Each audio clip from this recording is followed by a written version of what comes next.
Hello friends, मी आज तुमच्यासाठी घेऊन आली आहे एक चविष्ट खमंग आणि खुसखुशीत रेसिपी ज्याचं नाव आहे बाजरीचे थालीपीठ किंवा बाजरीचे धपाटेही म्हणू शकता।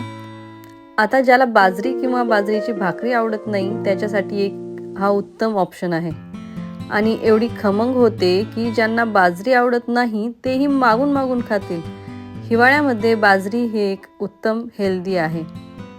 चला तर मग रेसिपी पाहूया।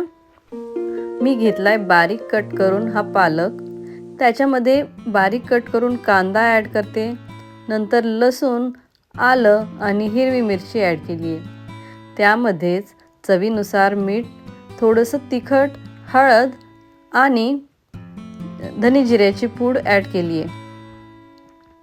त्यामध्ये 1 चमच तूप आणि 2 चमच दही ॲड करून घेते।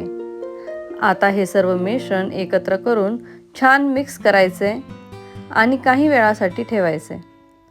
नंतर त्यामध्ये आपल्याला जेवढं लागणार आहे तेवढं बारीक बाजरीचं पीठ घेऊन त्याचा छान डो मळून घ्यायचा आहे आणि लगेच थालीपीठ करायला तुम्ही सुरुवात करू शकता। याला थांबायची गरज नाही।